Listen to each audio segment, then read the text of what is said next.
Cette semaine, à Église en sortie, nous recevons l'abbé Thierry Sol qui nous parle du droit canonique. Nous assistons à la rencontre de l'Assemblée des évêques catholiques du Québec à Notre-Dame-du-Cap et on s'entretient avec le professeur Ernest Caparros sur le thème des nullités de mariage.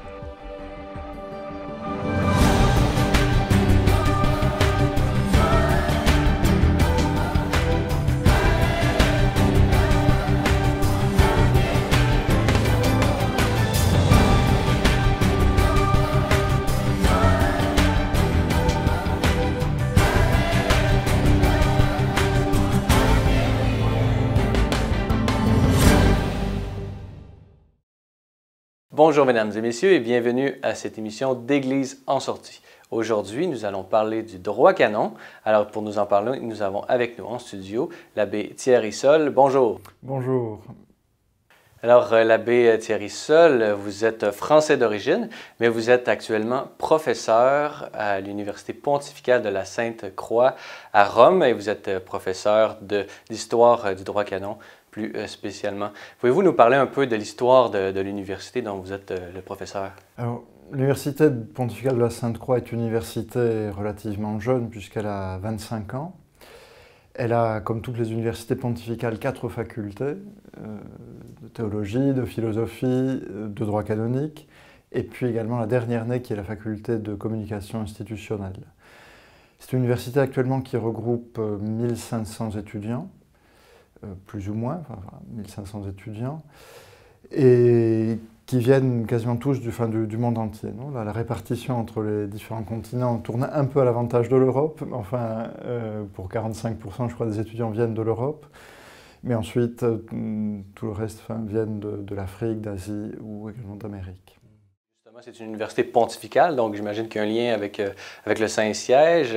Pouvez-vous nous parler un peu de cette relation-là? Oui, toutes les universités pontificales en fait dépendent du Saint-Siège, dépendent de la Congrégation pour l'éducation catholique.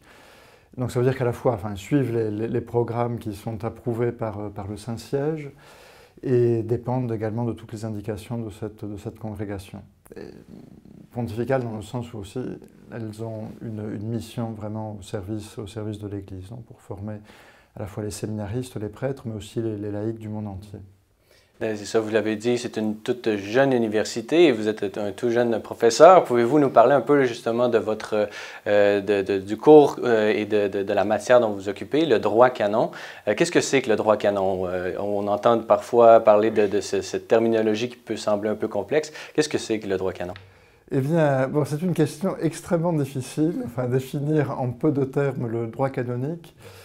Je pense que la meilleure façon de le définir, c'est une façon, on pourrait dire, un peu originale, puisque on va d'abord dire ce qu'il n'est pas, et après, comme ça, je pourrais vous préciser ce qu'il est. Quand on parle de droit canonique, en général, on pense tout de suite à des textes de loi, à un code de droit canonique, à un ensemble de normes, de procédures. Or, ça n'est pas ça. Ça n'est pas ça. Le droit canonique n'est pas quelque chose qui est d'extérieur à l'Église, c'est quelque chose qui est intrinsèque à l'Église. Et si on veut comprendre ce qu'est le droit canonique, il faut comme toujours repartir surtout de la mission que le Seigneur a confiée à son Église. Le Seigneur a envoyé ses apôtres en mission pour, comme il le disait lui-même, pour répandre la parole, pour convertir et pour baptiser. Ça veut dire que le Seigneur a laissé à son Église 2 choses. La parole, sa parole lui-même, qu'ils seront chargés de proclamer au monde entier, et les sacrements. Donc c'est la grâce du Christ. Et ces 2 biens-là, que sont la parole et le sacrement, sont des biens qui ont une nature juridique en eux-mêmes. Parce que ce sont des biens qui sont confiés par le Seigneur à ses ministres, à l'Église, pour être ensuite distribués à tous les fidèles. Et donc, si l'on part de là, on voit que se créent, dès le début, des liens qui sont des liens juridiques. Des liens de devoir donner la parole, devoir donner les sacrements, droit à les recevoir de la part des fidèles. Donc de la mission même de l'Église, on pourrait dire que dans la mission même de l'Église naît déjà cette structure juridique. Et toutes les lois, évidemment, les normes et les préceptes qui viennent sont des lois, des normes et des préceptes qui viennent aider, qui viennent assurer la transmission intégrale et intègre à la fois de la parole de Dieu et de ses sacrements dans l'Église. Et on voit que, comme ça, le droit n'est pas quelque chose de plaqué, de l'extérieur, une structure qui serait là justement pour ennuyer les gens. Non, pas du tout. C'est là pour faire en sorte que la parole et les sacrements soient transmis de la meilleure façon possible, la façon la plus juste possible. Vous venez de faire référence un peu à l'histoire première du droit, de ces droits et devoirs qui sont, et des relations qui en découlent dans l'Église. Pouvez-vous nous parler un peu, après justement l'institution des sacrements par Jésus-Christ, dans l'histoire, comment ça s'est développé et comment on est arrivé à utiliser cette expression droit canonique? Bon, on va faire 2000 ans d'histoire en peu de temps. On pourrait dire que le droit canonique naît dès le début de l'Église, enfin, comme je l'ai expliqué, avec Jésus-Christ, cette mission qui est confiée à ses apôtres. Donc, dès le début de l'Église, dans les premières communautés, on a cette structure entre les apôtres, les disciples du Christ, les premiers ministres, les évêques, les prêtres et les diacres, et puis le peuple fidèle. Et dans chaque communauté existe déjà du droit canonique, même si on pourrait dire qu'il n'existe ni texte, ni structure, ni institution, enfin vraiment définie. Les premières normes apparaîtront surtout avec les premiers conciles, conciles œcuméniques, 3e, 4e siècle, où là déjà on aura un corps de normes qui va se développer. D'autres normes seront, tout au cours du premier millénaire, vont aussi naître dans les différentes parties du monde, dans les différents synodes. Une date importante, on pourrait dire, une des plus importantes, c'est sans doute celle de ce qu'on appelle le décret de Gratien, qui est un texte qui date de 1140 et qui regroupe, on pourrait dire, toutes les normes qui ont été écrites au cours du premier millénaire. Gratien s'efforçant de faire ce qu'il appelle, lui, une concordance des canons discordants. Donc tout le matériel qui avait été transmis durant le premier millénaire, beaucoup de canons étaient contradictoires. Et lui s'efforce d'harmoniser cela. Les autres périodes importantes, ça sera, on pourrait dire, le Concile de Trente, et puis aussi, beaucoup plus proche de nous, la première codification, 1917. On va l'année prochaine célébrer le centenaire de la première codification du Code de droit canonique. Et puis il y aura la deuxième codification en 1983. Juste en même mot, l'importance de l'histoire du droit canonique se voit au fait que étudier l'histoire nous permet de dire ce qui, dans le droit, est permanent et ce qui peut changer. C'est comme partout. L'histoire permet de voir les choses qui se modifient et les structures, au contraire, qui, parce qu'elles relèvent directement de notre Seigneur, elles ne peuvent pas être modifiées. Alors, une dernière question en terminant. Selon vous, quels sont les grands défis du droit canon, de son application dans l'Église et peut-être vos espoirs, justement, pour voir cette application? Très bien. Un premier défi, c'est de faire, à mon avis, connaître le droit canonique et de faire apprécier le droit canonique. Donc, actuellement, très souvent, on oppose le droit canonique à ce qui serait, on pourrait dire, un peu plus pastoral, comme si les canonistes étaient là pour vraiment ennuyer les gens, alors qu'ils sont là pour les aider, pour les aider à trouver la vérité.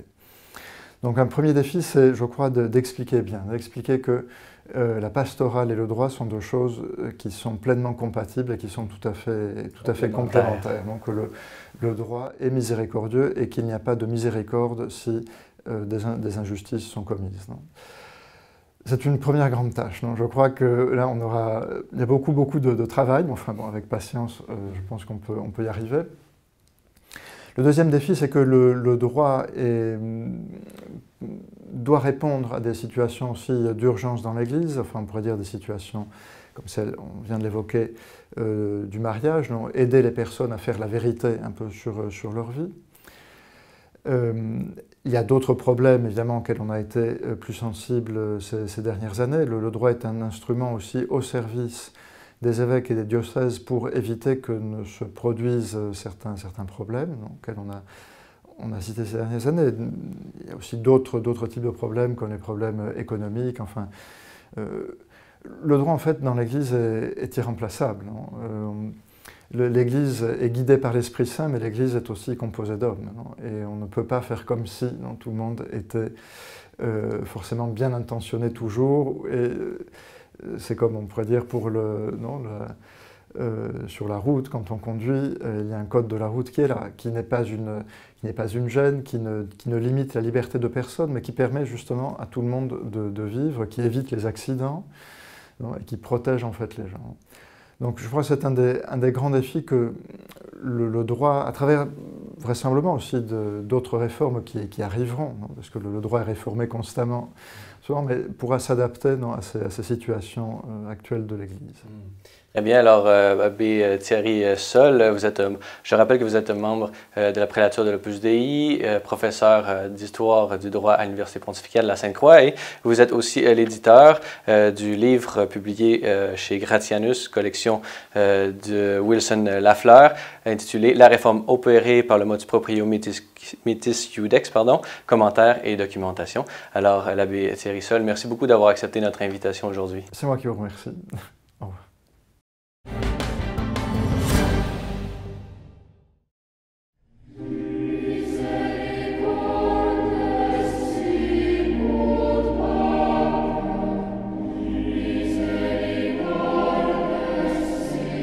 Du 19 au 23 septembre dernier se tenait la plénière de l'Assemblée des évêques catholiques du Québec. Cette semaine fut certainement l'occasion pour tous les participants de célébrer leur foi en commun, mais également d'approfondir leur connaissance des enjeux actuels, tout en réfléchissant aux moyens de les aborder.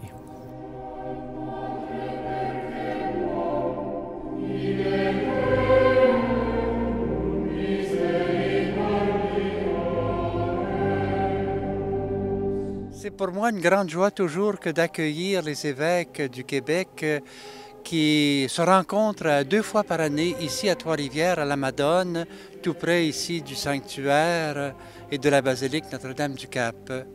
Alors c'est toujours un bel événement parce que c'est l'accueil des confrères et on vit beaucoup pendant ces 2 semaines, une fois le printemps et une fois à l'automne, une belle fraternité alors qu'on se penche sur les défis quotidiens que l'on rencontre à tous les jours dans nos diocèses. Les défis, ce sont les défis de l'évangélisation. Comme nous le rappelle le pape François, c'est toujours un défi constant et continuel. On a toujours à proclamer l'Évangile selon nos moyens, avec la grâce de Dieu. Et il ne faut pas lâcher. Le Seigneur nous envoie de par le monde, mais ça se vit dans le concret de nos diocèses. Alors voilà, ça c'est un des grands défis que nous rencontrons aujourd'hui, proclamer l'Évangile, être témoin de l'amour de Dieu, de la miséricorde de Dieu. Et de fait, c'est l'année de la miséricorde. Alors d'une façon bien spéciale, on la vit cette année, mais la miséricorde, comme je le disais dans l'homélie, l'année de la miséricorde achève, mais la miséricorde va continuer. Parce que c'est au cœur de notre foi et ça doit continuer. C'est notre vocation à chacun et à chacune d'entre nous comme baptisés, parce que comme baptisés, on est fils et filles de Dieu. Donc, on a à être les témoins de la miséricorde que le Seigneur Jésus nous a enseignée. Cette semaine est l'une des 2 semaines de rencontre des évêques du Québec. Donc, ils se réunissent 2 fois par année, en septembre et en mars, pour ce qu'on appelle une assemblée plénière. Donc, ils prennent 4 jours ensemble pour pouvoir traiter les dossiers, réfléchir ensemble, prendre des décisions. Et c'est également un moment de fraternité, de collégialité pour eux. Un des sujets, les évêques, je vous souhaite de venir nous accompagner. Nous allons aller à Rome en avril et en mai. On va passer 3 semaines, une semaine de retraite. Et on va aussi visiter les congrégations et les conseils pontificaux qui sont à Rome, un peu comme un gouvernement civil, mais dans le but d'être encore plus efficace et de marcher en concertation. Et aussi, on aura une rencontre avec le Saint-Père à l'occasion de cet événement. Alors, nous avons eu à déterminer un petit peu comment nous allons préparer cet événement. C'est une visite au tombeau de Pierre et Paul. Alors, c'est avant tout de nous laisser inspirer par ces 2 grandes colonnes de l'Église. Pierre qui incarne toute la part de la foi dans le milieu de juifs et Paul qui a ouvert au monde païen le don de la foi.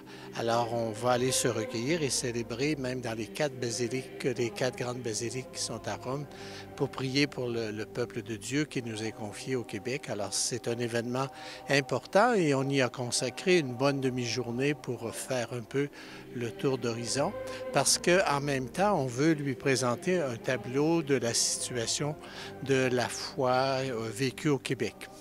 Un deuxième sujet important qui est toujours d'actualité, c'est nous travaillons pour essayer de respecter la vie. Et en même temps, nous regardons les effets des lois 52 et C14. La première concerne la loi adoptée par le gouvernement du Québec et l'autre, c'est le gouvernement fédéral. Et nous avons tenu à faire venir des experts, même un médecin, qui sont venus nous guider pour pouvoir avoir un langage qui puisse être pertinent pour parler à nos catholiques sur ces situations délicates. Et on a un très beau document que j'ai eu l'occasion de présenter à Ciel et Lumière qui s'appelle « Apprivoiser la mort avec le Christ » et ça nous montre toute la pertinence de ce document et d'avoir des mots pour nous exprimer sur un sujet délicat. On voit les effets assez difficiles qui se passent dans la société de l'éclipse de Dieu parce que la référence est davantage centrée sur nous-mêmes. Fais ce que tu veux, il n'y a pas de mal à te faire plaisir. Et de ne pas recourir à la transcendance, à une réalité plus profonde que celle de la raison humaine, on se prive d'une grande sagesse. Et on le voit dans ces lois, comment ces situations causent un tort important. Parce que l'occasion nous a été donnée par des gens qui sont plus compétents que nous. On est rendu un des coins de terre au monde qui a le plus haut taux de suicide. Alors, ça nous montre que ce laxisme dans lequel nous baignons ne nous procure pas nécessairement un sens à la vie. On tenait, comme Assemblée des évêques du Québec, à faire une œuvre de miséricorde et on a pensé développer, soutenir l'œuvre qu'on appelle Mission chez nous, qui vient en aide aux Autochtones du Grand Nord québécois. Et nous avons décidé, comme Assemblée, de verser un montant de 15 000 $ dans le but justement d'entretenir un dialogue, manifester notre solidarité avec ces peuples autochtones qui vivent des grandes difficultés familiales, qui sont confrontés à la dure réalité aussi du suicide dans certains groupes. Et en même temps, on a beaucoup à apprendre d'eux. Toute la réalité familiale est très présente. Ils ont de beaux rassemblements, ils ont un sens important du respect de la nature. Alors, on veut, par cette initiative, rappeler que c'est important d'avoir un cœur ouvert et de compatir à l'égard des gens qui sont davantage dans le besoin ou plus pauvres.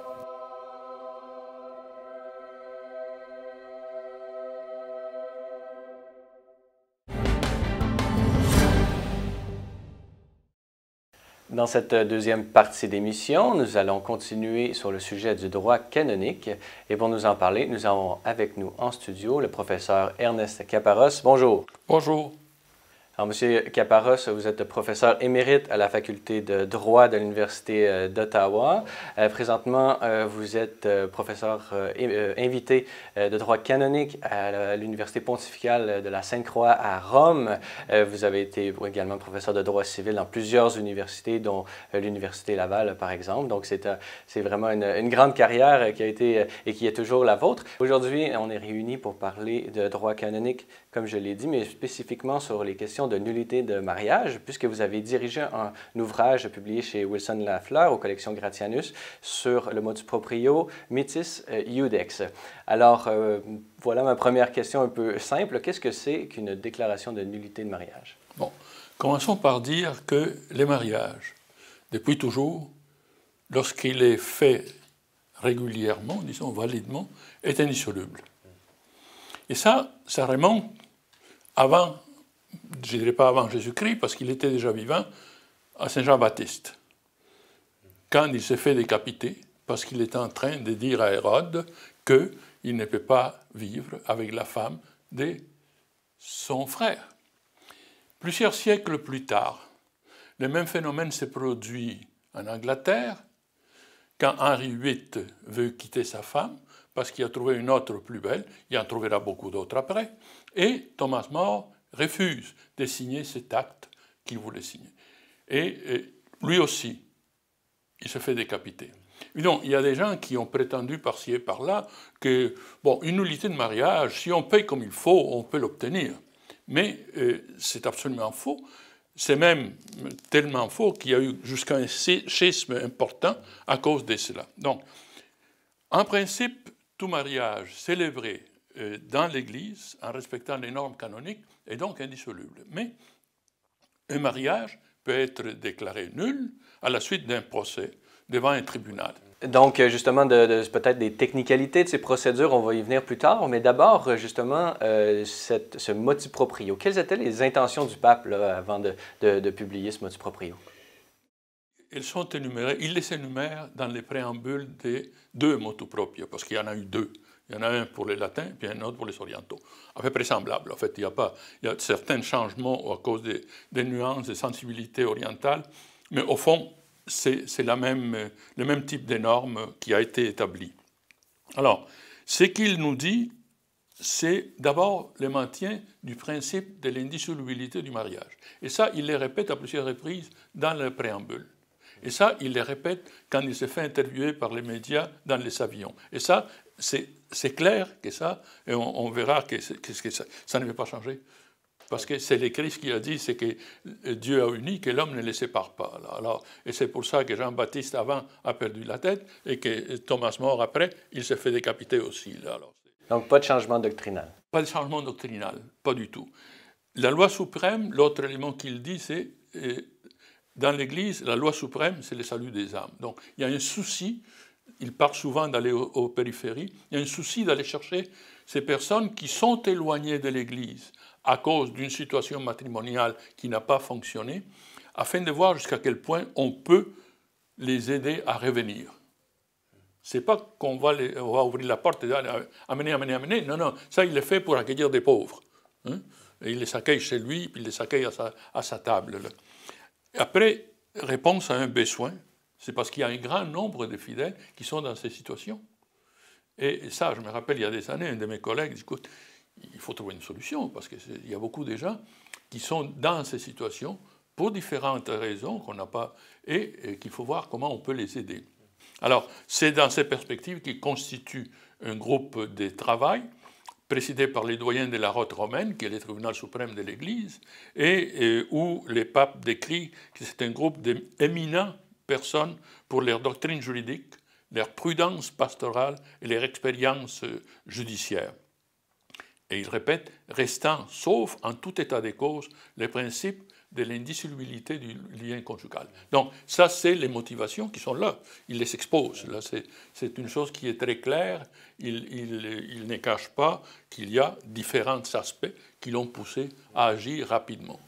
Donc, pas besoin de lire entre les lignes. C'est des intentions vraiment explicites dans les documents. C'est marqué, c'est écrit, c'est en noir et blanc, en fait. C'est que des fois, il y a des gens qui sont tout le temps en train d'imaginer des choses alors qu'effectivement, elles sont là. Ou si elles ne sont pas là, ben, on n'a pas besoin de les inventer parce qu'on peut inventer bien des choses, mais... Donc, souci de transparence respecté par le pape. Pouvez-vous nous dire un peu quelles sont ces modifications-là qui sont appliquées? Alors, les modifications qui sont, on revient, des procédures. La première, c'est une seule sentence, pas deux. Et là, on a expliqué tantôt pourquoi. Cette certitude morale suffit. Donc, c'est le point central de la perspective d'une plus grande rapidité. Deuxième, c'est on n'a pas besoin d'avoir toujours un tribunal collégial. On peut avoir un tribunal d'un seul juge.